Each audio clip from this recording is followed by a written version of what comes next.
She has this post back with her. Okay? So you get this, forget for me. Oh, yeah. We got to return that. They didn't do that until Stacy graduated, so between then and now, somebody must have walked off. Probably lost it. Yeah, you get some. You get a piece of cardboard for you. You get to keep your hat. We didn't buy all that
freshman in a world where the last of the American hostages were released from Beirut. When Johnny Carson stepped down from his late-night throne. When Murphy Brown had a baby and kept working at FYI. When Anita Hill was accusing Clarence Thomas of sexual harassment and legends like Magic Johnson were diagnosed with AIDS. In our Sycamore world, Mr. Lambert was retiring and we had pep rallies every other day.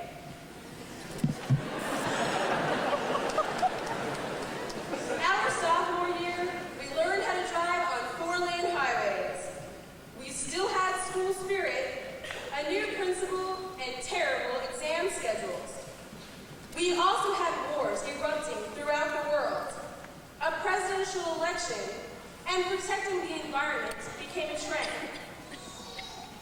During junior year, Michael Jackson was accused of molestation.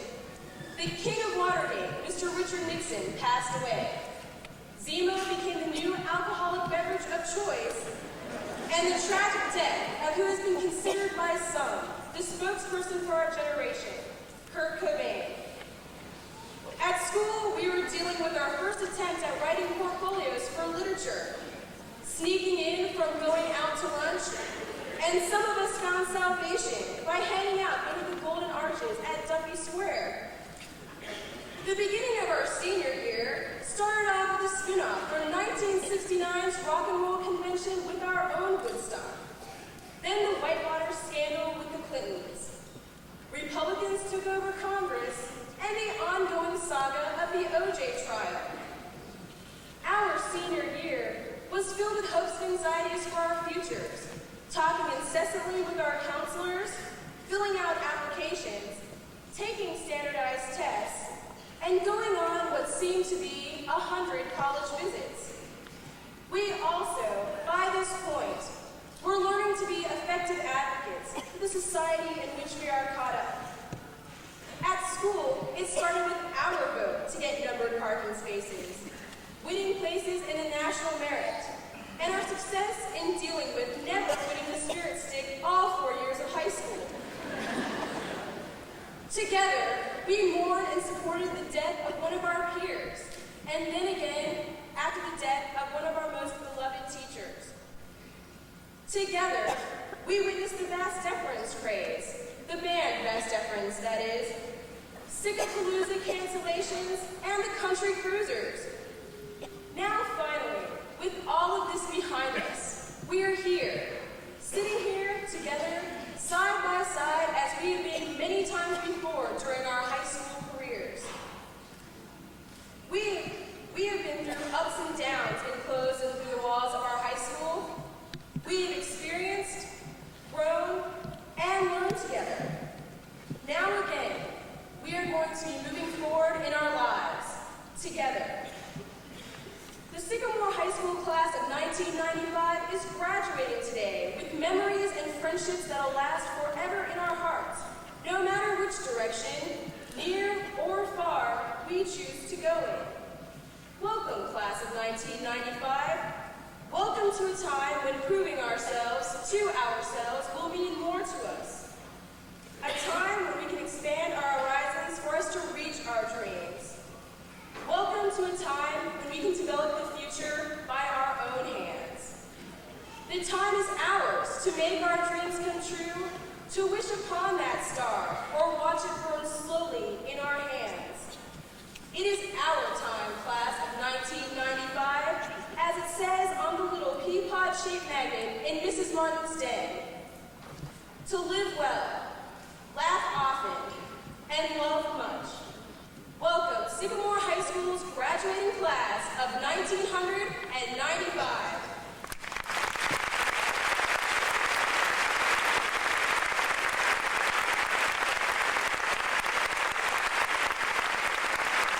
Words emblazoned on the back of my cross-country sweatshirt. During my sophomore year, when I joined the team, these words provided a great deal of inspiration and motivation, while also describing the team's attitude. As each member ran her race, she set her own goals and her own dreams of achieving something that she had not yet accomplished. With this challenge in mind, the team, including myself, met and sometimes exceeded our own expectations with a great deal of determination and hard work. Although these words succinctly apply to my cross-country team, they are also quite appropriate for any of the hopes and dreams in anyone's lifetime. As we, the Sycamore High School class of 1995, have ended our high school careers, we have all also achieved one dream, one goal, our graduation from high school. At the same time that we have closed our careers at Sycamore, we face different choices and challenges in each of our lives. Encountering the new and unfamiliar future, we still aspire to greater heights and continue to pursue dreams. Concurrently, we may also set some new goals and conjure new dreams. I hope that in your quest for success, that you, my fellow classmates, remember George Bernard Shaw's words for the rest of your lives. Apply these words of wisdom and guidance to your own lives. Follow your own hopes and your own dreams to achieve goals that you personally have not yet accomplished. Aspire to formulate new ideas or to create original inventions that do not yet exist. Always remember that no dream is too absurd, too ridiculous, or unrealizable. And also always remember that there are no limits except only those which you place upon yourself. As we each pursue a dream, we will encounter many challenging times in each of our lives. Yet, we must keep in mind that nothing is ever truly impossible or even out of our reach. It only seems that way. There will be some hardship that may discourage us from reaching our goals, but never must we allow this frustration to overwhelm us and to prevent us from reaching our dreams. Once in a while, we may lose some confidence in ourselves and in our abilities. We may even wonder why we had chosen to pursue our particular dreams. Yet, in any time of doubt, we only need to look inward to ourselves to find the strength to go on. Then, surely, we shall persevere to overcome and to finally fulfill and realize our own individual pursuits. John Lennon once sang, "You may say that I'm a dreamer, but I'm not the only one." Truly, he was not alone, and today, neither am I. As I stand here today, I know that I am not the only dreamer. I'm only one of many, one of the Sycamore High School class of 1995. Now, the time has come for me to challenge you, my fellow classmates, to dream often and to set goals that you intend to achieve. Never let anyone else tell you what you can and cannot do. Let no one place limits on your capabilities. Most importantly, always strive for success in all of your endeavors. Finally, to my Sycamore High School class of 1995, I wish everyone the best of luck and happiness in each of your lives. And I also leave you with the following words. Don't be afraid to dream. Don't be afraid of your dreams. Without them, you are nothing. But with them, you are everything.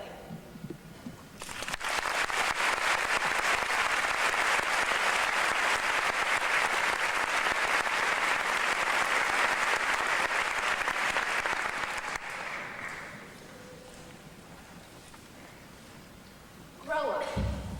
How many times do you think those of us sitting up here have heard that phrase? How many of you sitting down there have told someone up here to do just that? Growing up. It has happened fast. For many of us, it seems like just a few days ago that we were worrying about who would be it in the game of hide and seek, rather than worrying about filling out college applications or deciding what to do after high school. Today is a big step in our growing up journey. From this day forward, our lives may really begin to change. Those changes will be some of the scariest things we face as we continue to grow up. We will face many opportunities along with many obstacles. Numerous doors will be open to us, and we will have to decide whether or not to go in. Going in means facing new opportunities, new changes with new risks, new obstacles, and new ways for us to grow up. In one of my favorite childhood movies, a little boy faces some big obstacles as he grows up. His family is very poor and they have little to eat. Instead of playing with friends, this grade school-aged child works to earn money for his family. One night while talking with his mother, he shares with her how much he wants to be like normal children his age, to have the same opportunities and chances that they have. But he knows that at that particular point in time, it's just not possible. His mother tells him that one day things will change, but it will probably be when he least expects it. Many changes do come when we least expect them. This year, we at Sycamore experienced some unexpected changes. We were faced with the loss of a fellow student, Rob San Marco. Cancer took the life of a beloved and much respected English teacher, Mrs. Patricia Martin. Besides death, many students experienced family or friend changes, health changes, financial changes, emotional or spiritual changes, and many more types of changes. For the little boy in that movie, the day did come when things finally changed. As he was walking home from school one day, he found a silver dollar. With that silver dollar, he bought a chocolate bar. And sure enough, that Wonka bar held the fifth and final golden ticket. On the day of Charlie's visit to Willy Wonka's chocolate factory, he learned some very important lessons about growing up. Lessons about greed, sharing, truth, honesty, and something else, something very important to Mr. Wonka: imagination. To many people, imagination is something we leave behind as we grow up. Imagination was for childhood games or nursery school plays. But imagination stays with us through the changes of life. Without imagination, there would be few books. No Forrest Gump, no magic carpet rides or Wonka golden tickets, no yellow brick roads on the other side of the rainbow, no Santa Claus or Tooth Fairy. Imagination brings so much joy and happiness, and it is something we must keep as we continue to grow up. And Willy Wonka realizes the importance of this. Before he takes Charlie and the rest of the children into his great chocolate room, he sings to them about the importance of imagination. Come with me, and you'll be in a world of your imagination. Take a look, and you'll see into your imagination. If you want to view paradise, simply look around and view it. Anything you want to, do it. Want to change the world? There is nothing to it. There is no life I know that compares with your imagination. Living there, you'll be free if you truly wish to be. Today, we, the Sycamore High School class of 1995, begin a new part of growing up. For most of us, it would be easiest to go out into the world and leave behind the imagination we still have. Hold on to it. Let's use it through life. Let's use it for new points of view. Let's use it to change the world. We can keep our imagination as our lives continue to change and as we continue to grow up.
I stand before you today as the superintendent in presentation of this class, and they stand before you at the edge of a new frontier, a psychological frontier for them. Where they're going now, they have not been. Where they go now, you cannot tell them. For what we've given them and what you've given them is the essence of independence. And so now, they square off to face their own destinies.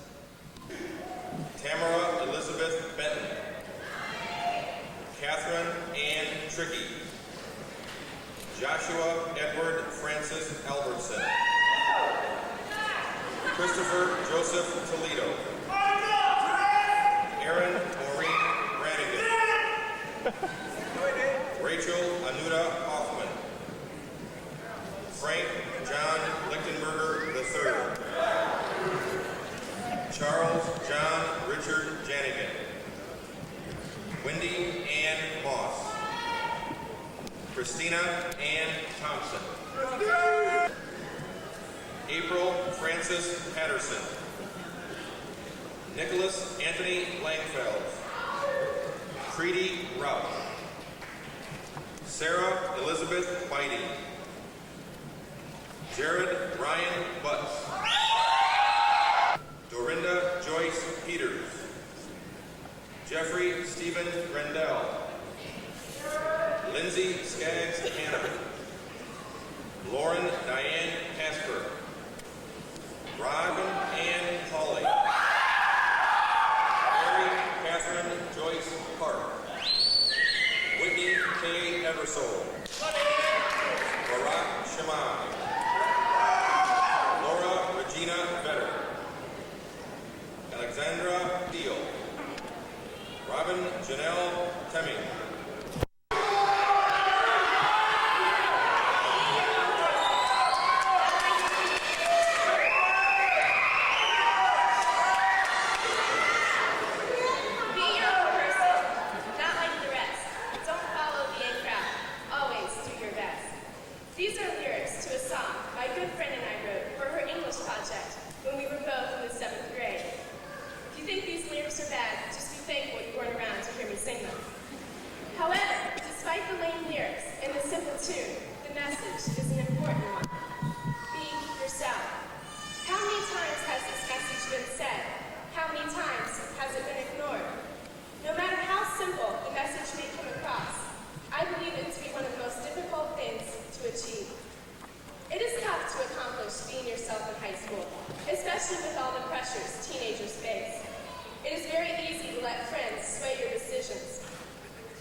We have been challenged with this message. In a school like Sycamore, it certainly is not easy to be different.